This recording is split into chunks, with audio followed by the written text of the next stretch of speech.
Today's video is going to be similar to the last video. The last video I talked about coding Python in terminal, but that was on a Mac, and I promised to do a video on how to do the same coding Python on command prompts on Windows. Now to do that, just go ahead and open your command prompt.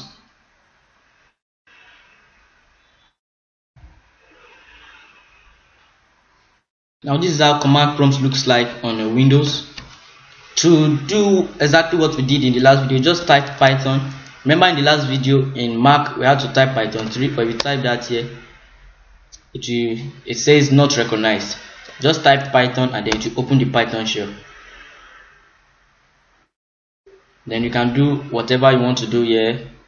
Just the same thing like I did in the last video. You can code Python, you can define variables, print, define this, whatever you want to do.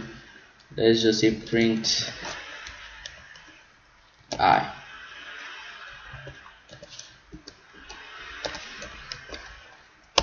Now it prints I. It's exactly the same thing, there's no difference.